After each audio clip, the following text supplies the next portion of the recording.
உளவியல்ல David ரோசனனுடைய மிகப்பெரிய சாதனைகள் என்னென்னன்றத பார்க்கலாம். டேவிட் எல் ரோசனன் அமெரிக்காவை சேர்ந்த ஒரு உளவியலாளர். இவர் 1929 நவம்பர் 22 அன்னைக்கு யுனைடெட் ஸ்டேட்ஸோடைய நியூ ஜெர்சியில இருக்கிற ஜெர்சி சிட்டியில பிறந்தாங்க. இவர் 1958ஆம் ஆண்டு அந்த யுனைடெட் ஸ்டேட்ஸோடைய நியூயார்க்ல இருக்கிற நியூயார்க் சிட்டியோடைய கொலம்பியா யூனிவர்சிட்டியில பிஹெச்டி இன் சைக்காலஜி முடிச்சாங்க. அதை தொடர்ந்து அதே யுனைடெட் ஸ்டேட்ஸோடைய பென்சில்வேனியால இருக்கிற ஸ்வாத்மோர் காலேஜ்ல இவர் ஒரு இன்ஸ்ட்ரக்டர் இன் சைக்காலஜி, அதாவது உளவியல்ல கற்பிப்பாளரா இவருடைய டீச்சிங் கெரியரை ஆரம்பிச்சாங்க. அந்த நேரத்துல இவர் சைக்காலஜி அண்ட் லா, அதாவது உளவியலுக்கும் சட்டத்துக்கும் இடையில் உண்டான தொடர்பு பற்றி ஆராய்ச்சி செய்ய தொடங்கி இருந்தாங்க. பொதுவா அந்த காலத்துல எல்லாம் நீதிமன்றங்கள்ல சாட்சி சொல்ல வரக்கூடியவங்கள மனநல மருத்துவர்கள் பரிசோதனை செஞ்சு அவங்க மனநோயாளிகளா இல்லையா அப்படின்றத நீதிபதிகளுக்கு தெளிவுபடுத்துவாங்க. இப்போ ஒருவேளை மனநோய் விட்னஸுக்கு இருந்தா அப்ப அவர் ஒரு விட்னஸாவே கருதப்பட மாட்டாங்க. ஆனா அதே சமயம் விட்னஸுக்கு எந்த மனநோயும் இல்லை அப்படின்னா அப்ப அவர் சொல்லக்கூடிய விஷயங்கள் நீதிமன்றங்கள்ல ஏற்றுக்கொள்ளப்படும். இப்படியான நடைமுறை அந்த காலத்துல இருந்தது. ஆனா இந்த நடைமுறையில ஏதோ சில பிரச்சனைகள் இருக்கு அப்படின்னு டேவிட் ரோசன்ஹான் உணர்ந்தாங்க. ஏன்னா ஒரு விட்னஸுக்கு மனநோய் இல்லை அப்படின்றனாலேயே அவர் சொல்லக்கூடிய எல்லா விஷயங்களுமே உண்மையா இருக்கணும் அப்படின்னு அவசியம் இல்லை. உதாரணத்துக்கு ஒரு நபர் குற்றம் சாட்டப்பட்டிருக்கிறாங்க. இப்ப அந்த குற்றம் சாட்டப்பட்ட நபர் உண்மையிலே எந்த குற்றத்தையும் செய்யல. இந்த நேரத்துல அந்த குற்றம் சாட்டப்பட்ட நபருக்கு எதிராக அவருடைய பகையாளியா இருக்கக்கூடிய ஒரு நபர் விட்னஸா இருக்கும் போது அந்த விட்னஸுக்கு மனநோய் இல்லை அப்படின்னா கூட அந்த விட்னஸ் அந்த குற்றத்தை அவர் செஞ்சார் நான் பார்த்தேன் அப்படின்னு பொய் சொல்ல வாய்ப்பு இருக்கு. ஸோ இதனால வெறும் ஒரு விட்னஸுக்கு மனநோய் இருக்கா இல்லையா அப்படின்றத மட்டும் பார்க்காம அந்த விட்னஸை சுத்தி இருக்கக்கூடிய, அதாவது சாட்சி சொல்ல வரக்கூடிய அந்த விட்னஸ் அவருடைய மனநிலை எப்படி இருக்கு, அவருக்கும் அந்த குற்றம் சாட்டப்பட்டவருக்கும் ஏதாவது ஏற்கனவே தொடர்பு இருக்கா, அதே மாதிரி அந்த குற்றத்துக்கும் அந்த விட்னஸுக்கும் ஏதாவது தொடர்பு இருக்கா அப்படின்னு ஒட்டுமொத்தமா அந்த விட்னஸோடைய மனநிலையையும் அந்த விட்னஸ் இருக்கக்கூடிய சூழ்நிலையையும் சேர்ந்து ஆராயணும் அப்படின்னு டேவிட் ரோசனன் ஒரு வழிமுறையை கொண்டு வந்தாங்க. இது மிகப்பெரிய ஒரு விஷயமா இருந்தது. அதுக்கப்புறம் தான் இவர் நிறைய கைட்லைன்ஸை கொடுத்தாங்க. அதாவது ஒருத்தர் விட்னஸா இருக்கும்போது அவருக்கு மனநோய் இல்லை அப்படின்னா கூட அவர் நிஜம்தான் சொல்றாரா இல்லைன்னா பொய் சொல்றாரா இல்லைன்னா அவருக்கே தெரியாம வளர்றாரா, இதெல்லாம் எப்படி கண்டுபிடிக்கிறது, அவங்களுடைய கண்ணு, அவங்களுடைய கையை, அந்த மாதிரி அவங்களுடைய பிஹேவியரிசமை பார்த்து எப்படி கண்டுபிடிக்கிறது, அவங்களுடைய பேச்சை வச்சு எப்படி கண்டுபிடிக்கிறது, அவங்களுடைய நடத்தை, அதுக்கப்புறம் அவங்களுடைய செயல், இதெல்லாம் வச்சு எப்படி அவங்க உண்மை சொல்றாங்களா பொய் சொல்றாங்களான்றது தெரிஞ்சுக்கிறது. இதுக்குண்டான சில வழிமுறைகளை டேவிட் ரோசனன் உருவாக்கினாங்க. இது மிகப்பெரிய ஒரு விஷயமா இருந்தது. அதுக்கப்புறம் 1968ஆம் ஆண்டு அமெரிக்கன் சைக்காலஜி லா சொசைட்டி அப்படின்னு சொல்லி ஒரு அமைப்பானது நிறுவப்பட்டது. அது நிறுவப்படுறதுக்கு சில உளவியலாளர்கள் சைக்காலஜிஸ்ட் மிக முக்கிய காரணமா இருந்தாங்க. அதுல டேவிட் ரோசனானும் ஒருத்தரா இருந்தாங்க. அதுக்கப்புறமா 1970கள்ல இவர் இன்னொரு பெரிய ஒரு விஷயத்தை தொடங்கினாங்க. இதுக்கிடையில 1971ஆம் ஆண்டு யுனைடெட் ஸ்டேட்ஸோடைய கலிபோர்னியால இருக்கிற ஸ்டான்ஃபோர்ட் யூனிவர்சிட்டி, அங்க இவர் ஒரு professor of law and psychology, அதாவது சட்டம் மற்றும் உளவியல்ல பேராசிரியரா பணியாற்ற தொடங்கி இருந்தாங்க. அந்த நேரத்துலதான் இவருக்கு மனநல காப்பகங்கள், அங்க மனநல மருத்துவர்கள் நடந்துக்கக்கூடிய விஷயத்துல கொஞ்சம் சந்தேகம் வர ஆரம்பிக்குது. அதாவது அந்த காலத்துல எல்லாம் ஒரு நபரினுடைய நடத்தையை வச்சு அவங்களுக்கு மனநோய் இருக்கா இல்லையா அப்படின்னு பார்த்து அவங்கள மனநல காப்பகத்துல அனுமதிச்சு வந்தாங்க. இது தவறான நடைமுறை அப்படின்னு டேவிட் ரோசனன் நினைச்சாங்க. இப்ப இவர் இது தவறு அப்படின்னு சும்மா சொன்னா பத்தாது, ஆதாரம் தேவை. அதுக்காக இவர் ஒரு பெரிய ஒரு எக்ஸ்பிரிமெண்ட்டை தொடங்கினாங்க. அந்த எக்ஸ்பிரிமெண்ட்டுக்காக டேவிட் ரோசனன் 7 நபர்களை தேர்ந்தெடுத்தாங்க. இப்ப 7 நபர்கள், டேவிட் ரோசனன் ஒருத்தர், ஒட்டுமொத்தமா 8 நபர்கள். இப்ப இந்த 8 நபர்களும் அமெரிக்கால இருக்கக்கூடிய வெவ்வேறு பெரிய பெரிய மென்டல் ஹாஸ்பிட்டல்ஸுக்கு போகணும். போய் அவங்க சொல்ல வேண்டிய ஒரே ஒரு பொய் என்னன்னா, என்னுடைய காதுல ஏதோ ஒண்ணு கேட்டுக்கிட்டே இருக்கு அப்படின்னு சொல்லணும். அவ்வளவுதான். அதுக்கப்புறம் மருத்துவமனைக்குள்ள நுழைஞ்சதுக்கு அப்புறம் சாதாரணமா தான் இருக்கணும். அதே மாதிரி நான் எந்த விஷயத்தையும் பொய் சொல்லக்கூடாது. அதாவது பேர் என்னன்னு கேட்டாலோ அல்லது அவங்களுடைய சூழ்நிலையை கேட்டாலோ, அவங்களுடைய சமூகம், அவங்களுடைய அந்த உறவுகள், எதை கேட்டாலும் உண்மை சொல்லணும். இதை வந்து டேவிட் ரோசனான்னு சொல்லிடுறாங்க. ஸோ சொல்ல வேண்டிய பொய் என்னன்னா, ஒரே ஒரு பொய், காதுல ஏதோ கேக்குது அப்படின்னு மட்டும் சொல்லணும். இதையும் இவர் சொல்லணும் அப்படின்னாருன்னா, இப்ப பொதுவா ஸ்கிசோஃப்ரேனியா அப்படின்னு சொல்லி ஒரு மனநோய் இருக்கு. இந்த மனநோய் வந்தா இல்லாத பிம்பம் இருக்கிற மாதிரி ஹாலுசினேஷன் தோன்றும், இல்லாத ஒண்ணு இருக்கிற மாதிரி. அதே சமயம் ஒண்ணுமே கேட்காம அமைதியா இருந்தா கூட காதுல ஏதோ ஒண்ணு பேசுற மாதிரி கேட்டுக்கிட்டே இருக்கும். ஸோ இந்த மாதிரி சீரியஸான இந்த அறிகுறிகளை கொண்டதுதான் ஸ்கிசோஃப்ரேனியா அப்படின்ற மனநோய். இதே மாதிரிதான் பைபோலார் டிசார்டர் அப்படின்னு ஒண்ணு இருக்கு. ஸோ இந்த மாதிரி பாதிப்புகள் எல்லாம் ரொம்ப தீவிரமானது. ஸோ அதனுடைய ஒரு அறிகுறி தான் இந்த காதுல ஏதோ கேக்குது அப்படின்றது. இதை மட்டும் போய் சொல்லணும் அப்படின்னு இவர் சொல்றாங்க. இப்ப டேவிட் ரோசனானும் அந்த 7 நபர்களும் வெவ்வேறு மனநல மருத்துவமனைகளுக்கு போய் இந்த விஷயத்த தெரிவிக்கிறாங்க, என்னோட காதுல ஏதோ கேக்குது அப்படின்னு. ஆனா வேற என்ன கேள்வி கேட்டாலும் உண்மைதான் சொல்றாங்க. பேர் என்ன, ஊர் என்ன, உறவு முறைகள், அது எல்லாத்தையும் உண்மைதான் சொல்றாங்க. அதுக்கப்புறம் மருத்துவமனையில அவங்க மனநோயாளிகள் அப்படின்னு கருதப்பட்டு அனுமதிக்கப்பட்டுறாங்க. அதுக்கப்புறம் டேவிட் ரோசனானும் போய் உள்ள போனதுக்கு அப்புறமா ஒரு நோட் எடுத்து அங்க நடக்கிறதை எழுத ஆரம்பிக்கிறாங்க. அப்ப அங்க இருக்கக்கூடிய ஸ்டாஃப்ஸ், நர்சஸ் அவங்க எல்லாம் பார்க்கும்போது, இங்க பாரு பைத்தியம் எழுதுது, ஏதோ ஒண்ணு எழுதுது அப்படின்னு அவங்க நோட் பண்ணி வைக்க ஆரம்பிக்கிறாங்க. அப்ப இந்த ஸ்கிசோஃப்ரேனியா இருந்தது அப்படின்னா இந்த மாதிரி எழுதுவாங்க போல அப்படின்னு அதை ஒரு அறிகுறி அப்படின்னு நினைச்சு அங்கிருந்த மனநல மருத்துவர்கள், அதை செவிலியர்கள், அதுக்கப்புறம் பணியாளர்கள் அவங்க எல்லாம் அதை நோட் பண்ணி எழுத ஆரம்பிக்கிறாங்க.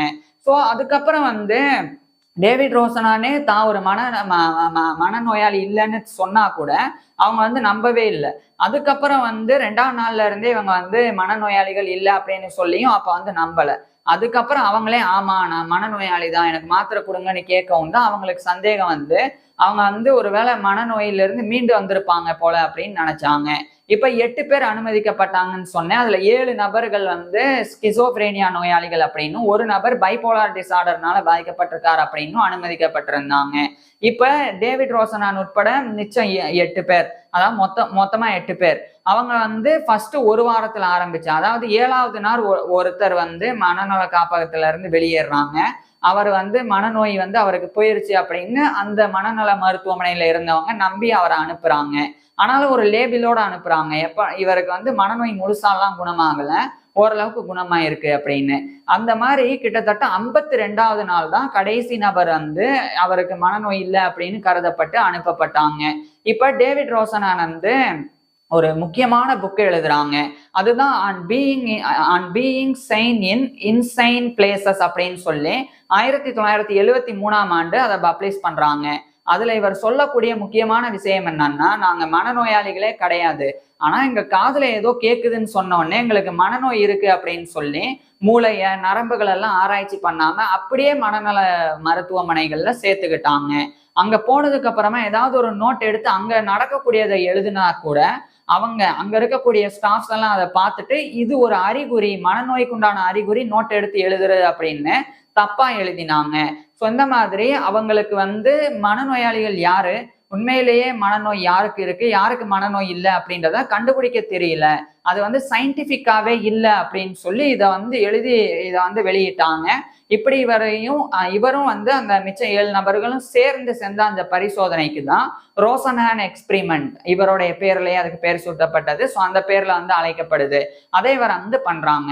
இப்ப ஒரு அமெரிக்கால இருக்கக்கூடிய ஒரு பெரிய மனநல மருத்துவமனைக்கு இது மேல ஒரு ஈகோ வந்துருது. இந்த ஒரு நிகழ்வு மேல நீங்க வந்து ஏதோ ஒரு சின்ன சின்ன மனநல மருத்துவமனைகள்ல இந்த விஷயத்த பண்ணிட்டீங்க, எங்கிட்ட பண்ணி காட்டுங்க, மனநோயாளிகள் இல்லாம மனநோய் இல்லாமலே மனநோய் இருக்கு அப்படின்னு நடிச்சு காட்டுங்க, நாங்க கண்டுபிடிச்சிருவோம் அப்படின்னு சொல்லி ஒரு மனநல மருத்துவமனை வந்து சவால் விட்டாங்க. அந்த ஒரு சவாலை டேவிட் ரோசனான் வந்து ஏத்துக்கிட்டு இன்னும் 3 மாசத்துல நான் மனநோயாளிகளா வந்து நடிக்கக்கூடியவங்கள அனுப்புறேன் அப்படின்னு சொல்லி சவால் விட்டுறாங்க. 3 மாசம் முடியுது. 3 மாசம் முடியும் போது சவால் விட்டிருந்த அந்த மென்டல் ஹாஸ்பிட்டல் தரப்புல இருந்து 41 நபர்கள் வந்து மனநோயாளிகள் கிடையாது, இவங்க வந்து டேவிட் ரோசனான் அனுப்பின ஆட்கள் அப்படின்னு சொல்லி அவங்க வந்து கண்டுபிடிச்சு அதை வந்து காட்டினாங்க. ஆனா அப்ப டேவிட் ரோசனான் சொன்ன விஷயம்தான் வந்து பெரிய ஒரு கிக்கரா இருந்தது. என்னன்னா, நான் யாரையுமே அனுப்பவே இல்லை, நான் அனுப்புறேன்னு சொன்னேனே ஒழிய நான் அனுப்பவே இல்லை, அவங்க உண்மையிலேயே மனநோயாளிகள் அப்படின்னு சொன்னாங்க. அப்புறம்தான் தெரிய வந்தது உண்மையிலேயே அந்த 41 நபர்களுமே வந்து மனநோயாளிகள் தான். ஆனா டேவிட் ரோசனான் வந்து பொய்யான நபர்களை அனுப்புறேன்னு சொன்ன உடனே அந்த மென்டல் ஹாஸ்பிட்டல் தரப்புல இருந்து ரொம்ப ஸ்ட்ரிக்டா வந்து பரிசோதனை பண்றதா நினைச்சுக்கிட்டு உண்மையான மனநோயாளிகளை கூட மனநோய் இல்லை அப்படின்னு சொல்லி அவங்கள வந்து தனிமைப்படுத்தி அந்த 41 நபர்களை காட்டினாங்க.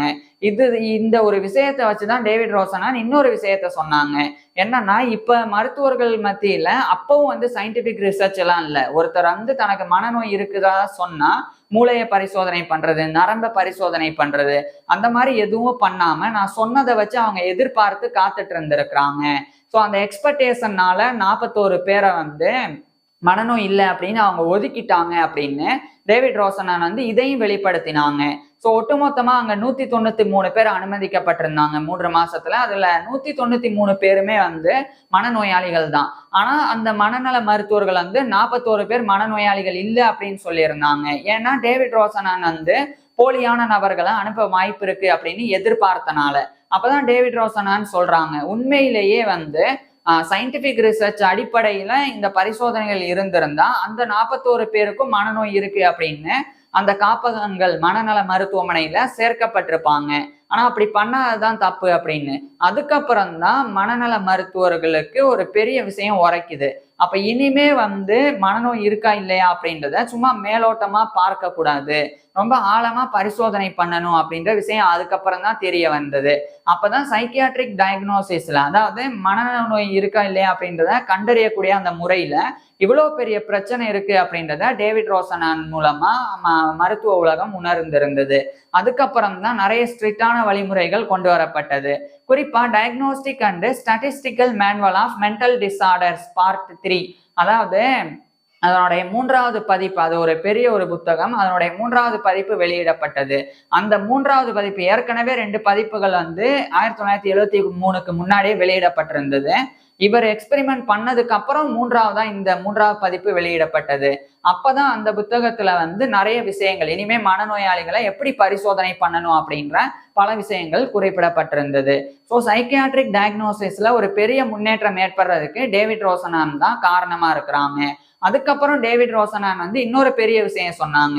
என்னன்னா, இந்த மென்டல் இன்ஸ்டிடியூஷன்ஸ் எல்லாம், அசைலமா இருக்கட்டும், ஹாஸ்பிட்டல்ஸா இருக்கட்டும், அதெல்லாம் பெருசா இருந்து 100கணக்கான பேரை ஒரே இடத்துல வைக்க கூடாது. அப்படி 100கணக்கான மனநோயாளிகள் ஒரே இடத்துல இருந்தா அவங்களுடைய மனநோய் குணமாகாது.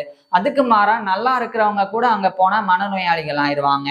அந்த அளவுக்கு சூழல் இருக்கு அப்படின்னு இவர் விளக்கிட்டு நோயாளிகளை கம்யூனிட்டி பேஸ்டு கேரா வந்து கவனிச்சுக்கணும். அப்படின்னா என்னன்னா, பெரிய பெரிய ஹாஸ்பிட்டல்ஸா இல்லாம அங்கங்க சின்ன ஹாஸ்பிட்டல்ஸா வந்து பிரிச்சு கொஞ்சம் மனநோயாளிகளை மட்டும் வச்சுக்கணும். அதே மாதிரி டே சென்டர் மாதிரி நடத்தணும். காலையில மட்டும் மனநோயாளிகள் வந்து அவங்களுக்கு உண்டான சிகிச்சை எடுக்கிறது, அங்க இருக்கிறது, அது மாதிரி பார்த்துட்டு அதுக்கப்புறம் சாயங்காலத்துக்கு மேல வீட்டுக்கு அனுப்பிடணும். அதே மாதிரி அந்த மனநோயாளிகளினுடைய பேரண்ட்ஸ் கிட்டையும் மற்ற ரிலேட்டிவ்ஸ் கிட்டையும் இவருக்கு என்ன மனநோய் இருக்கு, இவர் என்னெல்லாம் நடந்துப்பாங்க, இவரை எப்படி பார்த்துக்கணும், அதை வந்து சொல்லி கொடுத்துடணும். ஸோ இந்த மாதிரி பண்றதன் மூலமா வேகமாவே மனநோயாளிகள் குணமடைய வாய்ப்பு இருக்கு அப்படின்னு அந்த ஒரு பெரிய விஷயத்தையும் இவர் வந்து கொண்டு வந்தாங்க. அதுக்கப்புறமா இவர் வந்து மார்டின் எலையஸ் பீட்டர் செலிக்மன் அப்படின்ற ஒரு அமெரிக்காவை சேர்ந்த சைக்காலஜிஸ்ட் கூட இணைஞ்சு 1984ஆம் ஆண்டு அப்நார்மல் சைக்காலஜி அப்படின்னு சொல்லி ஒரு புக்கை எழுதி வெளியிட்டாங்க. இது வந்து மிகப்பெரிய ஒரு விஷயமா இருந்தது. டேவிட் ரோசனானும் அவரும் எழுதின இந்த புத்தகமானது இப்ப 4வது பதிப்பை எட்டியிருக்கு. அதுக்கு காரணம் அது அப்நார்மல் சைக்காலஜி அப்படின்ற புத்தகத்துல இருந்த பல்வேறு உண்மையான விஷயங்கள், உளவியல்ல உண்மையிலேயே தெரிஞ்சுக்க வேண்டிய பல தகவல்கள் அதுல வந்து இருந்திருந்தது. ஸோ இதனால இது வந்து ஒரு ஸ்டாண்டர்டான டெக்ஸ்டா வந்து மாறினது. சைக்காலஜி படிக்கக்கூடிய ஸ்டூடெண்ட்ஸ் கூட அப்நார்மல் சைக்காலஜி புக்கை வந்து படிக்காம இருக்க முடியாது. அந்த அளவுக்கு ஒரு முக்கியத்துவம் வாய்ந்த ஒரு புக்கா வந்து அது மாறினது. ஸோ அந்த அளவுக்கு இவ்வளோ ஒர்க்ஸை வந்து டேவிட் ரோசனான் வந்து வாழ்ற காலத்துல செஞ்சிருந்தாங்க. ஸோ இந்த டேவிட் ரோசனான் வந்து இறுதியா 2012 பிப்ரவரி 6 அன்னைக்கு இவருடைய 82 வயசுல இறந்து போனாங்க. டேவிட் ரோசனான் இறந்திருந்தாலும் இவர் பண்ண அந்த ரோசனான் எக்ஸ்பெரிமெண்ட் அது வந்து சைக்கியாட்ரிக் டயக்னோசிஸ்லயே மிகப்பெரிய புரட்சியை ஏற்படுத்தினதா வந்து இன்று வரை பார்க்கப்படுது. ஸோ இப்பேற்பட்ட டேவிட் ரோசனான் பத்தி நீங்க என்ன நினைக்கிறீங்க, அதை கீழே கமெண்ட்ஸ்ல சொல்லுங்க. அதே மாதிரி இவருடைய ஃபுல் லைஃப் ஹிஸ்டரியை நான் ஏற்கனவே பேசியிருக்கேன். அதை பார்க்கறதுக்கு கீழே டிஸ்கிரிப்ஷன்ல லிங்க் கொடுத்துருக்கிறேன், கட்டாயமா பாருங்க. அது மட்டும் இல்லாம நான் பேசின எல்லா விஷயங்களையுமே டெக்ஸ்டாவும் டிஸ்கிரிப்ஷன்ல கொடுத்துருக்கிறேன், வேணும்னா அதையும் படிச்சு பார்க்கலாம். தேங்க்யூ.